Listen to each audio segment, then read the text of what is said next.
Hello, and welcome to Travel Stories Unpacked, where we talk about all things travel, from the silly to the serious and everywhere in between. I am your host, Ashley Newton, and I just want to thank you all for spending some of your time with us. We really appreciate it. And if you could not tell, I am a little under the weather this week, so please excuse my voice. But luckily, I'm going to be a large listener today in our topic, which is, for this week, travel mistakes that we make. Specifically, the ones that you look back on and you're like, oh my goodness, how did I do that? And how am I here today? And to discuss this with me is the wonderful, the one and only, the amazing Carolyn Orf. So Carolyn wears many hats in the travel industry, but she is also the host of KHM Today, which, if you are not aware, is another podcast that you can find right on KHM Travel Group's YouTube channel, but it's all over the place. You can find it on Spotify, on Apple Music. So Carolyn, thank you for coming on this podcast. Thank you. It's so nice to not be in the driver's seat. It's nice to be the guest. I bet. And you know, we work together pretty closely. So I was really excited to sort of have this time to put work sort of on the back burner and get to know some of these amazing stories that you have. Because when it comes to travel mistakes, honestly, my travel style is pretty cautious. And like I've spoke to on the show before, I really did not travel during like that quintessential you're making mistakes part of your life. I'm thinking like teens, early 20s, you know? And of course, spring break for us is, you know, it's sort of right now people are talking about it. It's within the month. Everybody's talking about their spring break plans. And for me, spring break meant, I get to pick up more hours at work because everybody's going to be traveling. So, you know, in a way, I feel a little blessed that I was never in a position to make a fool of myself during that time. But otherwise, you know, aside from a few youthful shenanigans, a few very innocent blunders, which I'm not going to share on this podcast, but if you want to hear it, let me know in the comments and I'll consider sharing some not safe for work content with you. Yeah. But I have heard that, you know, in your lifetime, you were telling me that you've done some things that you look back on and you go, my goodness, what was I thinking? Yeah. Or how did I get here? You know, so I would love to hear your story that starts where you got a resort job in Guam. Yeah. First, tell me how you got that job, or what prompted you to want to do something like that. Yeah. So I think what's so funny about this is that when I think about the role and the place I am in my life, most people can't picture the person I was in my 20s. And I often am told, gosh, I wish I knew you in your 20s, because they can't correlate the person I am now with the person I was. And not that they're so different, but, you know, like you said, you didn't really have that phase of your life, and I so did. Well, I don't want people to think I wasn't having a good time, because I was having a good time, but it was not necessarily in the realm of travel. Right. Yeah. So the school I went to in California, for some reason, you know, your senior year, there's those career fairs, job fairs. It was, you know, really at the beginning of the internet. So you weren't really finding jobs on the internet. And there was a resort chain called Pacific Islands Club. Is that still a thing? It's still a thing, because I look it up every once in a while just to see if the job still exists. And at the time, there was a resort in Guam and one in Saipan. And they would recruit kids primarily from California schools. They really did look for graduates, not just any kid that was 18 or older. And you would go over there and work at the resort. So if you think of the GOs from Club Med, any of the entertainment. Did you say GOs? Yeah, that's what Let's break that down for our listeners. What does that mean? I don't know, to be honest. Fair enough. What's the role entail? The role is basically you're the party host. You're the activities people. Almost like a cruise director, but land. Yes. Okay. But you're really not directing. You're not that in charge. You're like the people that are doing all this stuff. So right now, if you go to an all-inclusive resort in Mexico, you've got the activities staff. You have that staff that's doing maybe the shows at night. That's what we were. So we were kind of the first incarnation of those people. So what was the application process? Like, were you sort of like right away, ooh, I got the job, or was there a lot of interviews? You had, this is such a good question. You had to do an application, obviously, with your resume, and then you actually had to come up with like some sort of creative way to showcase like why you wanted the job. So I remember getting a beach towel and putting different pictures of myself and my family and friends to showcase like my versatility. So things that I could do on property. I was a lifeguard, so that was a big bonus. I was a dancer, so that was a bonus. And then you would send all this stuff off, and then they would call you for an interview. So and then you found out whether or not you got the job. So I remember I'd already graduated, and I was on like a 4 or 5 day vacation with my parents in Napa. And I remember being at a payphone, having the phone conversation that's like, okay, well, we can get you on a flight from Denver to Detroit to Japan, and then Japan to Guam. So that was kind of how I had to like circumvent the globe in order to get to Guam. Wow. Whereas everyone else was pretty much coming from California. So, so I ended up with the job. I went home for a week after graduation, and I think a week later, I left with like 2 bags. The job entailed it was called a clubmate, and you worked everything from the pool to the beach. And that's kind of all I knew going in. I knew that I was making something around the lines of like $2.50 an hour, but I was given room and board. Okay. So we lived in the hotel in 2 floors of the tower. Was getting the job for you money motivated or experience? No. Or experience? Okay, it was just an opportunity to do this sort of thing. Yes, to have fun, be in a location I never thought I would be, to, work in a hotel environment. But really it was just, hey, I don't know that there's any other time in my life that I would be able to do something like this on the other side of the globe. So I went by myself. So I didn't know anyone else. Very brave. Love that.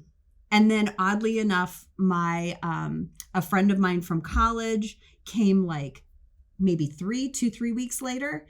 And then 2 more guys that I went to college with came, I think, 4 weeks later. Okay, but you didn't know that going in. I didn't know that. Nope. I just knew I was going, and that was it. So, you show up, it was kind of the middle of the night when the flight landed, and you're getting picked up by strangers and making your way to this hotel. And they showed me to my room, and I was going to have a roommate that showed up later that day. And, that's how it all started. And at this point, we're just setting the scene. Yeah. So we haven't really gotten into the icky, sticky, tricky situations yet. Yeah. So far you're feeling great. I'm feeling great. It was so fun. There was, every day you'd get your schedule. It used to look like the TV guide that still exists, believe it or not. The printed TV guide still exists? Guide, it does, yeah, because I get it. Yeah, I read it for the articles, believe it or not. I am intrigued. There are great stories in there. It just reminds me of like Reader's Digest, but for TV. Yeah, it is. That's all it is. But we would get a schedule, and it would have every employee's name, and then it would have like morning, afternoon, and evening shift, and it would have all the different places you could work. So it might be the beach, it might be the pool, it might be activities. Since I did a lot of the evening shows, a lot of times I had rehearsal and then evening show. Sometimes you were in a wedding. That's a whole other podcast. So you would just have your whole schedule blocked out for you. When you say you did the shows, please elaborate. Oh, so there was a 50s show, an island show. 2 nights a week I did just myself and my partner did like a one number, and then we would just interact with the guests. Oh yeah. So you said you were a dancer. Yeah. So you're dance. You were a dancer. Yeah. You were hired to dance. Well, they didn't know that going in. They knew I danced, but they didn't know like the level. Well, so I want to know the level too, though. It wasn't until I got there. I know, because Carolyn and I did another video where we were talking about Hawaii, which you can find on our YouTube channel. It's like all the things you need to know about being a travel agent booking Hawaii. But you mentioned that you learned the hula and stuff there, but I'm guessing that wasn't the dance. So like what what was your dance experience that allowed you to become a professional dancer at this resort? So I danced ever since I was a kid. So, well, I mean, me too, but nobody's paying me for 3 it. 3 years old and up. I danced in high school. I danced a little bit in college. And so when I moved over there. Well, like technically, like were you about like ballet, jazz, tap, point, all of it. Yeah. Point? You made point? Yeah. That is hard. If you don't know anything about ballet, that is crazy. Because I did ballet, but like for funsies, you know, like we are not the same. But I always wanted to make points. So I'm talking to the girls and I'm like, you know, trying to understand it. And in my brain, I thought when you looked at the ballet shoe, that inside the shoe, there was something that allowed you to like do that. Oh, no. That allowed you to like go up on your tips. And no, it is literally like that scene from Titanic where Rose does the thing and she's just like on her toes. And that just blows my mind. So when you say you were a dancer, she means she was a dancer. You know what I mean? Like she didn't just like dance like no one's watching. Like you had technical expertise. Got it. And so, and not everyone did, and they still were in the shows. But we had a 50s show, which was great. It was all sorts of, you know, different 50s music. It was a little bit of Grease. And so, you know, I don't know, it was every Wednesday night would be 50s show. So we would rehearse during the day and then we would do the show at night. And everyone would just kind of sit around the pool and, you know, we would do the show and then we would interact with the guests. So one night was the island show. And so it was myself and, I don't know, maybe 5 other people. And I was taught how to do those movements, which is very, very difficult. It was a lot of hard work to figure out how to make your hips move the way they're supposed to move. Yeah. So a lot of fun, but that's what I did. So my contract was 7 months long and I really wanted to stay longer. But they wanted, I think, 6 more months and I only wanted to give them 3. So at 7 months, it was very natural and normal for everyone to then take all that hard-earned money and travel. Love it. So we were in the area of Bali, Saipan, Palau, Rota, all these places. And we were, you know, we all did a lot of diving, scuba diving on our days off. So that's kind of what you would do when you would go and pick these islands to go to.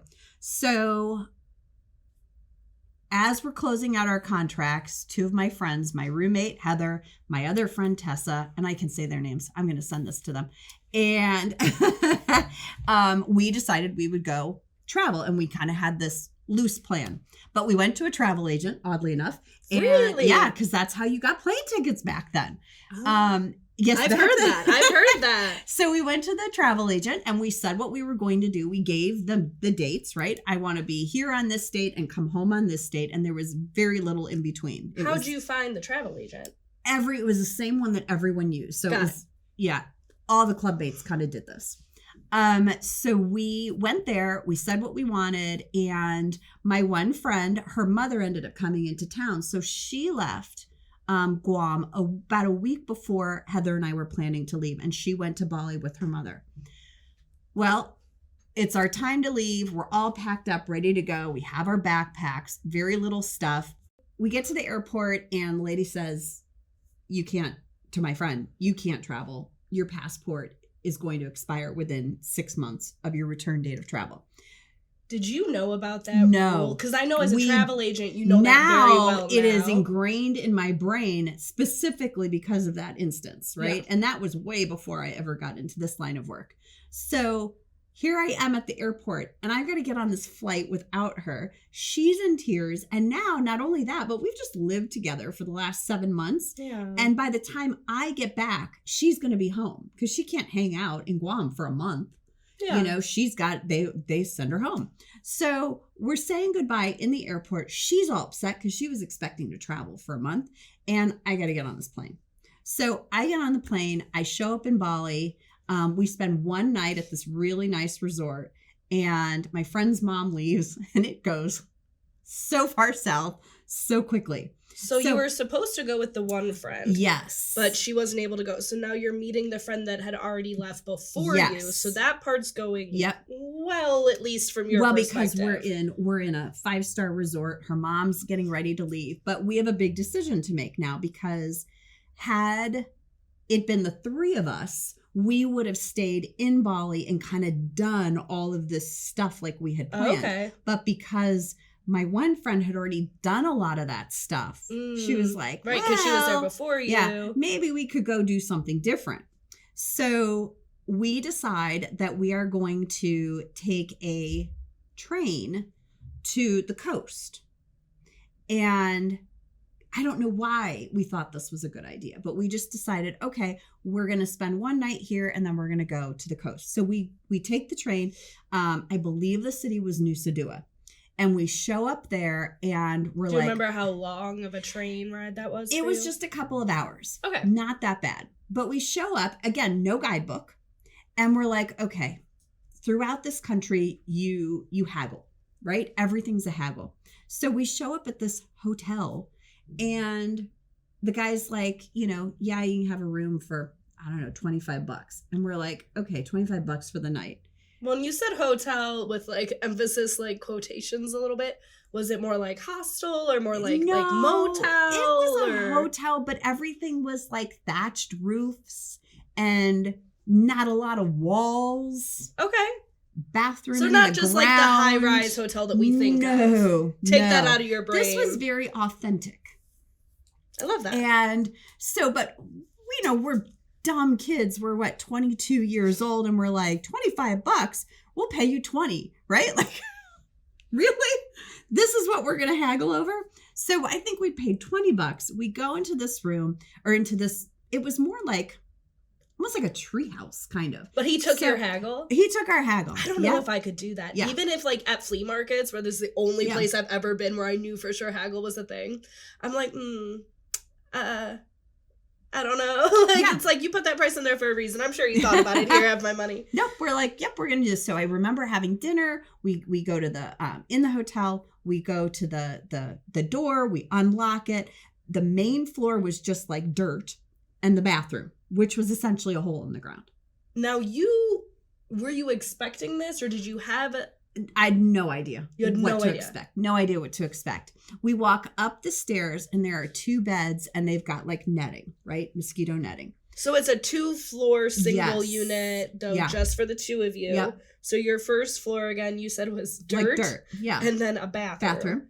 And then your upstairs was the dwelling? Yes. Okay. Yeah. What was the stair situation? Wood.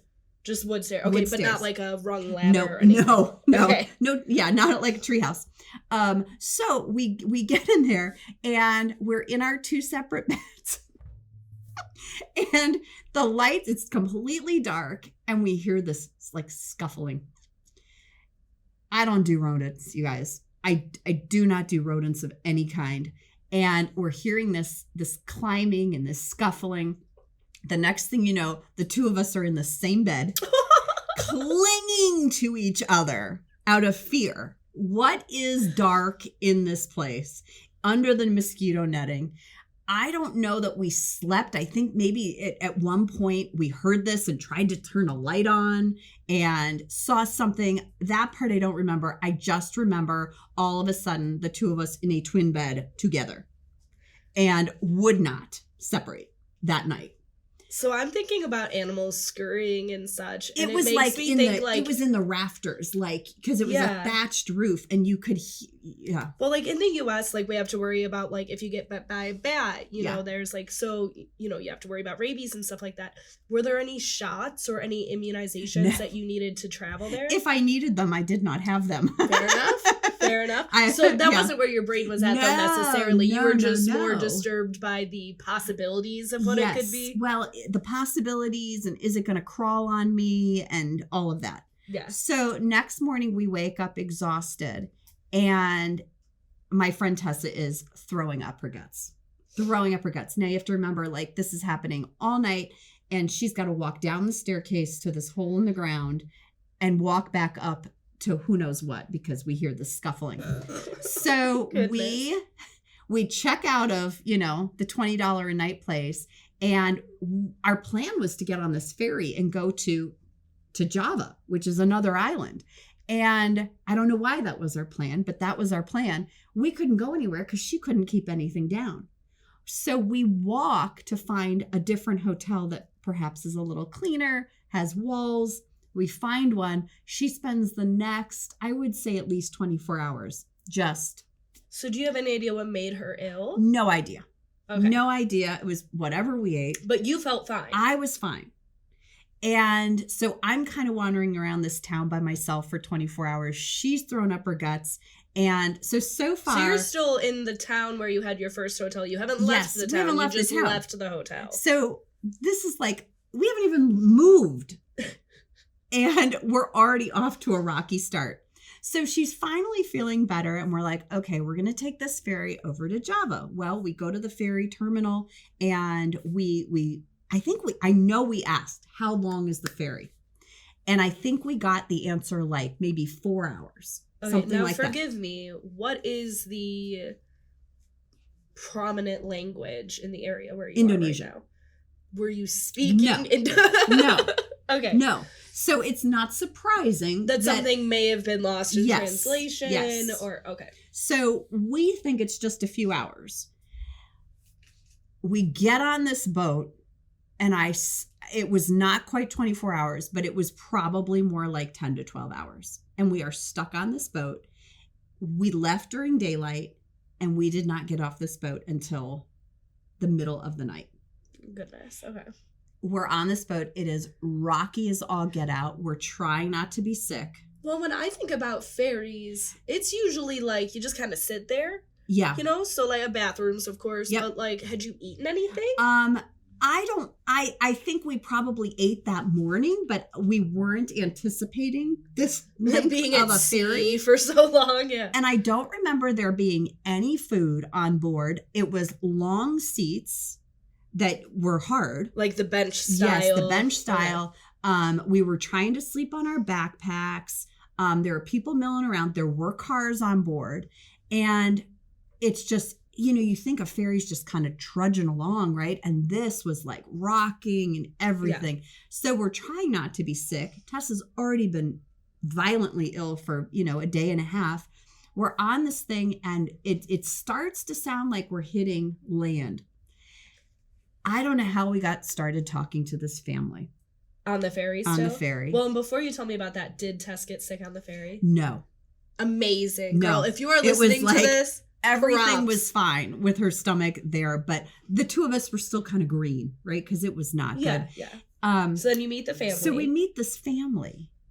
And I don't know how we started talking to them, but they were coming back from like their grandmother's funeral. And they're like, do you want to ride?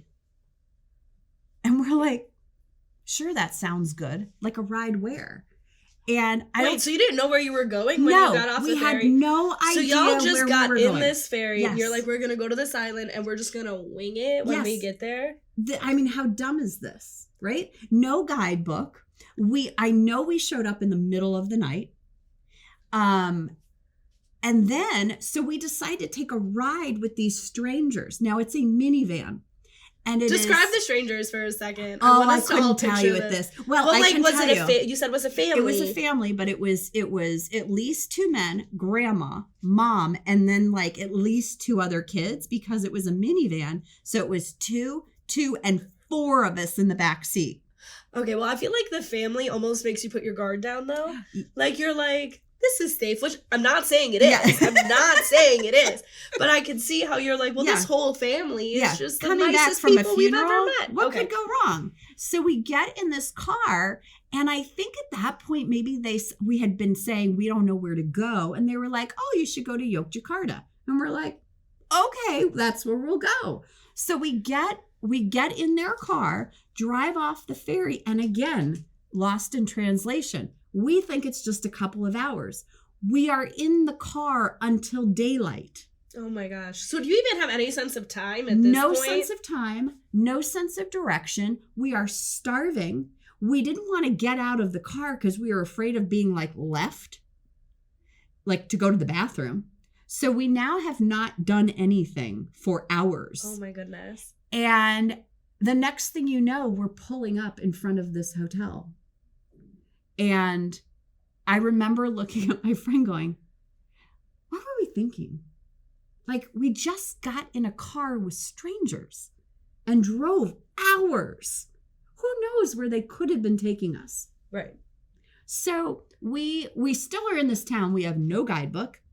We're in Yogyakarta. The first thing we do is shower and eat. And I swear we ate at a Kentucky Fried Chicken because, right? Because we just needed like sustenance that we like knew was going to be good. Yeah, especially your friend that was having the distress earlier. And Indonesian food can have a taste and smell to it that if you're not used to it, it can rub you the wrong way.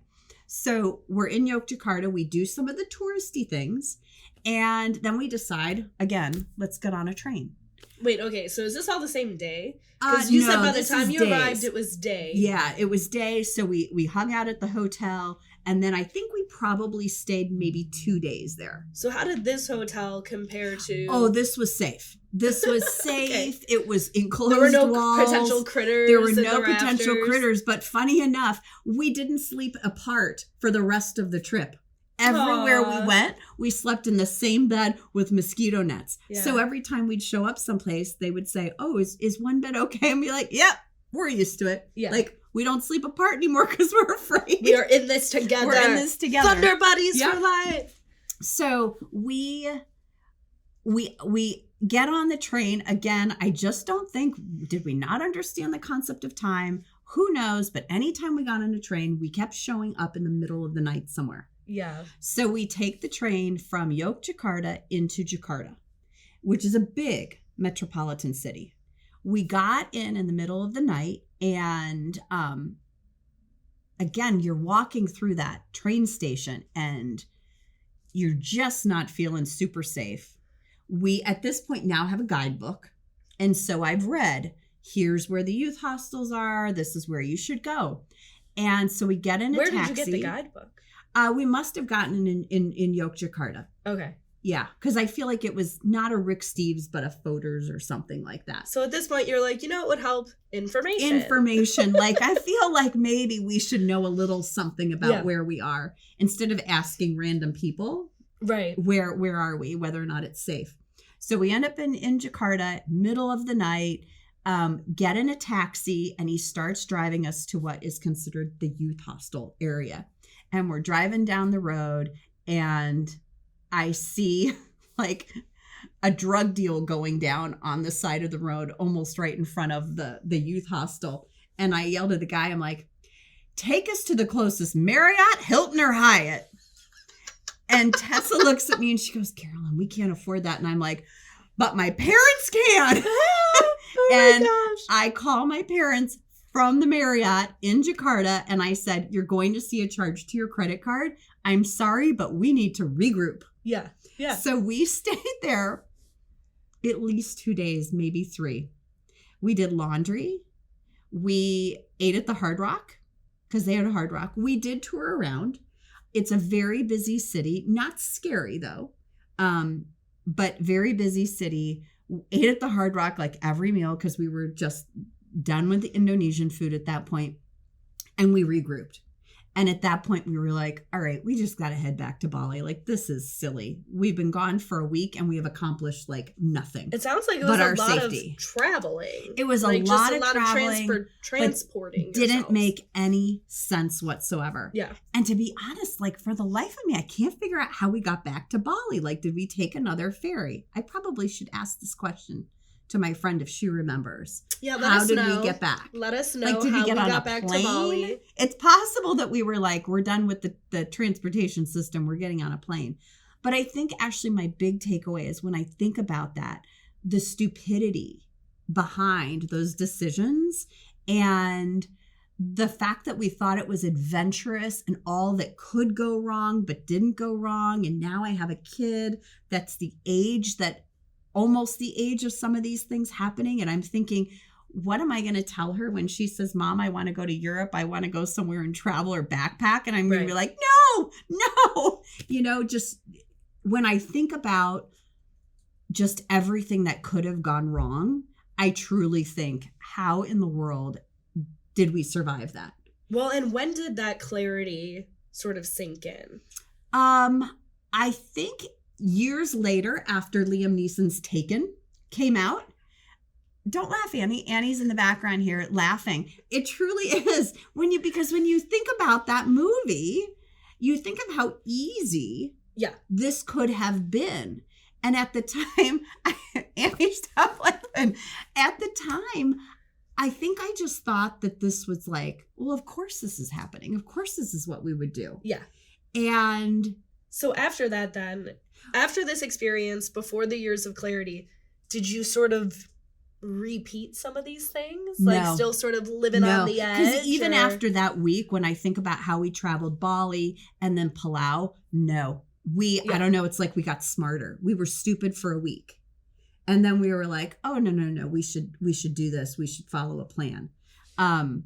Even after that, like anywhere I would go, I didn't make those sorts of, especially as a female, like that piece, the travel piece of traveling as a female and the things you have to be aware of, that's always been around. Yeah. See, for as long as I can remember. So that's interesting, because as you were telling the story, I thought how much of this was a product of the time in which you were able to do it. You know what I mean? So one question I do have is, because you were always talking about never knowing what time it was, did you have a watch?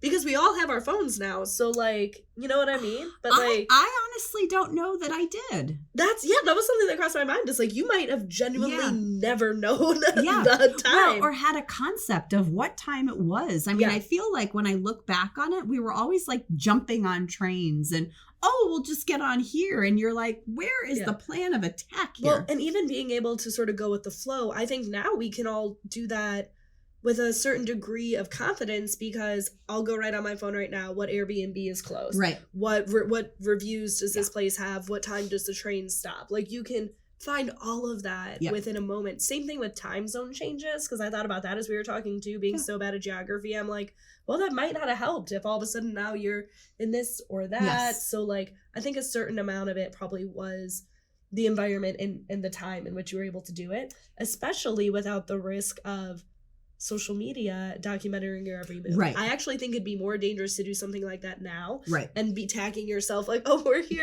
in this train station in the dark. Super lost. Yeah. Don't know where we're going. Yeah. I just think, oh gosh, when I just think back to the decisions we made, and I was sharing this story with my aunt and uncle just a few weeks ago, and I'd always kind of preface this with like, oh my gosh, the things we did, how I'm still alive. And so I finally told them the story, and she said to me, you could look at that family as a blessing, right? That if anyone was going to pick you up or offer a ride to you, this family was probably the best situation. Because let me tell you, when we drove off, when I think about, had we not had that, where we would have been. I mean, there was nothing. Yeah. What Which you didn't even know, right? Because you just blindly got on the ferry and were like, "We'll wing it." Like... Well, and it's one thing to wing it in daylight. It's another thing to wing it at 3:00 in the morning. No, man. See, I'm not gonna wing it at all. Yeah. I am so sorry, but there is no way that I'm just gonna show up someplace and be like, I'll find where I'm gonna sleep tonight. Absolutely not. Yeah. Minimum, I need my accommodations figured out. Yep. Accommodations and transportation, because like. And I will tell you, since that trip, I have not backpacked. Yeah. I mean, I've done bike trips where you kind of have a backpack, but it's somewhat supported. I know where I'm going to sleep every night. Since that trip, I have not backpacked. Okay. I have to have because I was going to ask sort of, what did you learn? And what did you sort of start traveling differently? But you said mainly, it sounds like all of it. Well, like, you kind of started traveling differently because the opportunities were different. That was the thing to do during that time. And then that time frame was over. And then I moved on to like the next time frame of life. Yeah. So it's just a flash in the pan. Yes. Of all sorts of series of mistakes that you truly feel lucky went down the way they did. Absolutely. Yeah. Absolutely. And it in hindsight, like now I try not to be overly sensitive when I think about my own kid wanting to do certain things, to try not put my fears and my PTSD of the past on her, to allow her to have these experiences. Not in quite the same way. I'd like a little more framework than what I had. And God help my parents that they never listen to this, because I think that they would be horrified. But at the same time, that stay at the Marriott, because we needed that. When I called and they and I said that, they were like, take Speaking the time of, you need. how did that call even work? Like, oh, the calling card. The calling card. I've heard about these. Yeah, so with your landline, you could get a calling card. And so all my siblings had it because that's what we used in college. And so it would have an 800 number that you would call, and then you would dial in the phone number you wanted along with your specific code. And so you could call from anywhere in the world.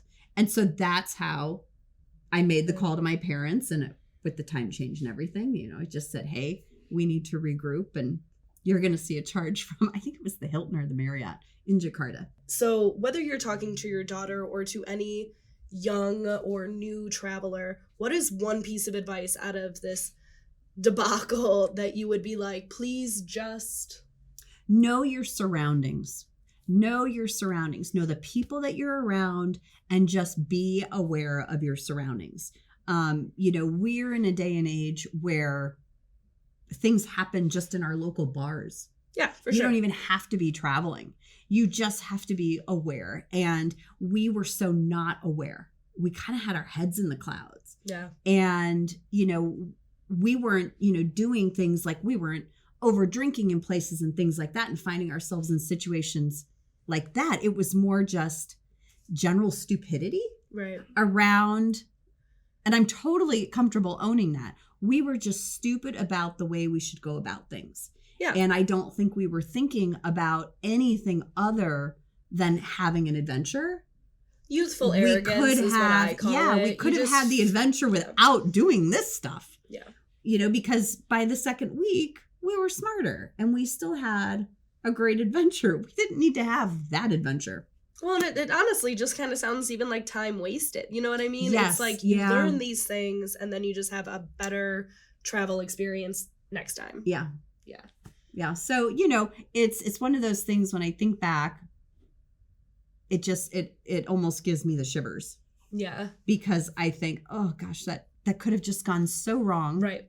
1 degree this way or 1 degree that way. And we wouldn't be sitting here having this conversation. Absolutely. And I'm so happy that we are. And that I've gotten to know you over the years at all and had the privilege to work with you, because I mean, it sounds like we almost didn't. Yeah. So glad you made it through, Carolyn. Thank you to the family that helped her. Thank you to your parents. I never got to thank them. I just said thank you, and then we ran out of the car, and went to KFC. Yeah. We never really. Yeah, I almost wish that we had exchanged information or something. I think that would make me feel better.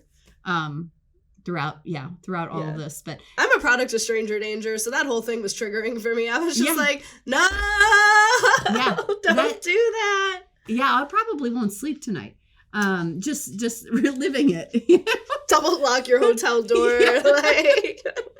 But we did have a good time. I've got lots of great memories. There's probably pictures somewhere, not on social media, but we want to see them. I'd have to do some big digging to see pictures from that era. But yeah, that's my story, folks, and I'm sticking to it. Those are my mistakes. Moral of the story, learn from Carolyn's mistakes, don't make your own. Yep. I think, I love the advice that you gave. And what I really love about the stories I've learned on this podcast is it never deters anybody. It's just, you take that information, you build on it, and you just keep being a better traveler, being a better citizen of the world, and all of those things. So, I mean, my gosh, if it was that awful, right? I wouldn't be in this industry. I mean, since then I've traveled all over the world, and I continue to do so. Smarter. I just do so smarter. Yeah. A little more responsibly and with the brain of a 50-year-old versus, a 22-year-old. Right.